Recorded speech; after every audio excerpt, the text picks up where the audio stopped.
আমি গতদিনে আপনাদের বলেছিলাম যে ঋষির আশ্রমে প্রবেশ করে কার্তবিদ্যার দিনে পুত্রীরা কি করলেন সেই ঘটনার কথা জানাবো।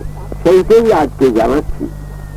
যমদগ্নি ঋষি আশ্রমে বাস করেন, তার পুত্র জামদগ্নি। যমদগ্নি তখন বৃদ্ধ হয়ে পড়েছেন, তার সহধর্মী নিয়ে পরলোক গমন করেছেন। একমাত্র পুত্র পরশুরাম শুধু পিতার সেবা করেন। পরশুরাম কাষ্ঠ আহরণ করতে যান বনভূমিতে, সেদিনও গেছেন। এমন সময় কার্তবীর্যের পুত্রীরা বনে শিকার করতে করতে সেই আশ্রমে উপনীত হলেন। সেখানে যে দেখলেন যমদগ্নি মুনির একটি অতি সুদৃশ্য ধেনু বৎস রয়েছে। তারা সেই বৎসটিকে অপহরণ করলেন। পরশুরাম আশ্রমে ফিরে এসে যখন সমস্ত বৃত্তান্ত শুনলেন, তিনি ক্রোধে একটি অস্ত্র নিয়ে ছুটলেন কার্তবীর্যার্জুনের কাছে। রাজার সঙ্গে রাজসভায় যে উত্তেজনাপূর্ণ কথাবার্তা হতে হতে পরশুরাম তাকে তৎক্ষণাৎ যুদ্ধে আহ্বান করলেন।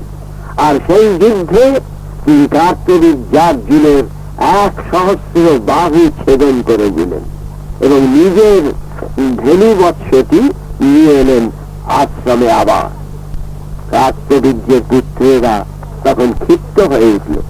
পরশুরামের অনুপস্থিতিতে আবার একদিন আশ্রমে এসে যমদগ্নি মুণ্ডচ্ছেদ করে দিয়ে প্রস্থান করলেন।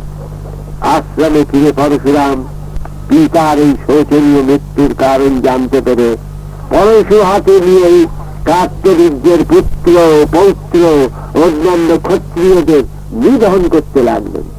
বহু ক্ষত্রিয় তার তীক্ষ্ণ পরশুর আঘাতে প্রাণত্যাগ করল। পৃথিবী রক্তে প্লাবিত হয়ে গেল, তবু তার ক্রোধ গেল না। পৃথিবী থেকে ক্ষত্রিয়দের নিশ্চিহ্ন করে দেবেন বলে প্রতিজ্ঞা করলেন তিনি। তারপর বহু ক্ষত্রিয় বিনাশ করে তিনি শান্ত হলেন। ক্রোধের অবসান হতে এই একদিন কয়েকজন মুনির সঙ্গে আলাপ করছেন। সেই সময় পরাবশু বলে এক মুনি তাকে ব্যঙ্গ করে বললেন, ওহে জামদগ্ন, তুমি তো ক্ষত্রিয়দের শেষ করে দিয়েছ বলে খুব গর্ব করো, কিন্তু রাজা যজাতির স্বর্গ থেকে পতনের পর তিনি যে যজ্ঞ করেন সেখানে অনেক দেবতার সঙ্গে অনেক ক্ষত্রিয় এসেছিলেন, সেটা জানো কি? অতএব বৃথা দ্বন্দ্ব করো না যে পৃথিবীতে তুমি নিক্ষত্রিয় করে দিয়েছ। পরাবশুর এই কথা শুনে পরশুরাম ক্রোধে আরক্ত হয়ে ক্ষত্রিয় বালক বৃদ্ধ যুবা সকলকে বধ করতে লাগলেন। অনেক ক্ষত্রিয় রমণী শিশু পুত্রদের নিয়ে গোপনে অবস্থান করতে লাগলেন। কিন্তু একবিংশতিবার তিনি ক্ষত্রিয়দের সমূলে নির্মূল করেছিলেন। তবে যারা গুপ্তভাবে অবস্থান করেছিল তাদের হত্যা করতে পারেননি।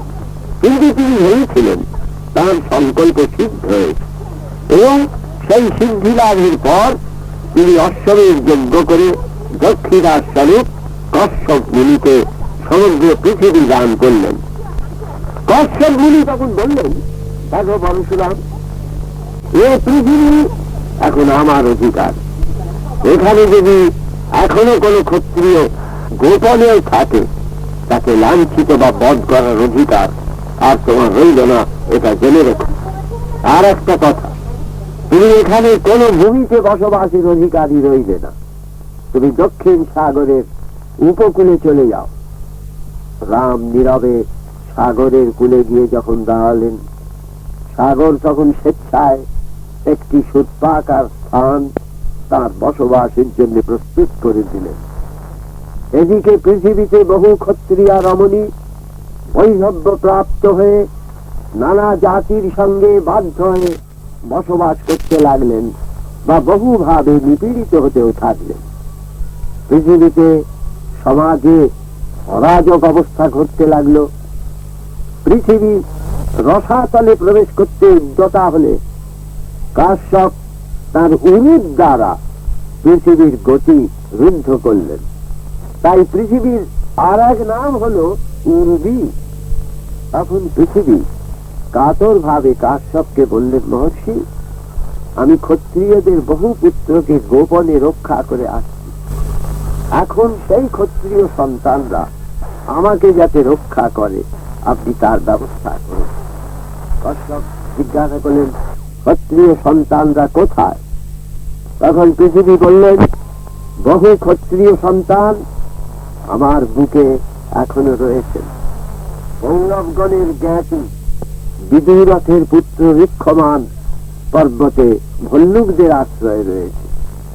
মুনি পরাশর এক তেজ সম্পন্ন ক্ষত্রিয় পুত্রকে রক্ষা করছেন, তার নাম সর্বকর্মা। রাজা প্রসদ্দনের পুত্র হংসকুলের রক্ষণাবেক্ষণ করছেন, তিনি এখনো জীবিত। মহারাজ শিবির পুত্রকে গাভীরা রক্ষা করছে, তার নাম গোপতি। কত রাজকুমার সুবর্ণকার জাতিকে আশ্রয় করে এখনো বেঁচে আছেন। এদের পূর্বপুরুষরা আমাকে রক্ষা করার জন্য যুদ্ধ করে প্রাণ দান করেছেন। সেই কারণে আমাকে ঋণ জাল থেকে মুক্ত করার জন্য, তাদের মুক্তি লাভের জন্য আমি প্রার্থনা জানাচ্ছি। অধার্মিকরা যে আবার আমায় শাসন করতে আসবে তা আমি চাই না, কিছুতেই না। আপনি এর উপায় বিধান করুন।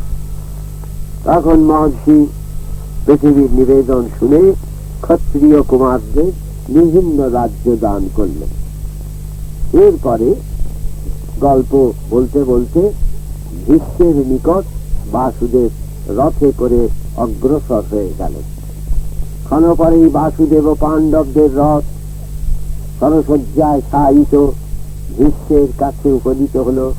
সেখানে গিয়ে তারা দেখলেন ধূপ ধুনা ও ফুলের গন্ধে চতুর্দিক আমোদিত ঋষিরা ভীষ্মের শয্যার চতুষ্পার্শ্বে উপবেশন করে আছেন। বাসুদেব সহাস্য মুখে ভীষ্মদেবকে জিজ্ঞাসা করলেন, হে জ্ঞানবৃদ্ধ বীর ব্রহ্মচারী মহামতি ভীষ্মদেব, আপনার কুশল তো? এখন কোনো ক্লেশ অনুভব করছেন না তো? ভীষ্ম সস্মিত হাসতে জানালেন, না বাসুদেব। বাসুদেব বললেন, আমি জানি আপনি তা অনুভব করবেন না। আপনার গুণগ্রামে আপনি দেবতাদের অতিক্রম করেছেন, আপনি মহাপ্রাজ্ঞ। তাই কুরুক্ষেত্র যুদ্ধের পরে আপনার প্রিয় ধর্মরাজ যুধিষ্ঠিরের বর্তমানে আমাদের অনুরোধে হস্তিনাপুরের রাজ্যভার গ্রহণ করেছেন বটে, কিন্তু আত্মীয় প্রিয়জনের বিয়োগ ব্যথায় তিনি অত্যন্ত কাতর হয়ে আছেন। আপনি ভূত ভবিষ্যৎ বর্তমান সবই অবগত। তিনি আপনার কাছে এসেছেন।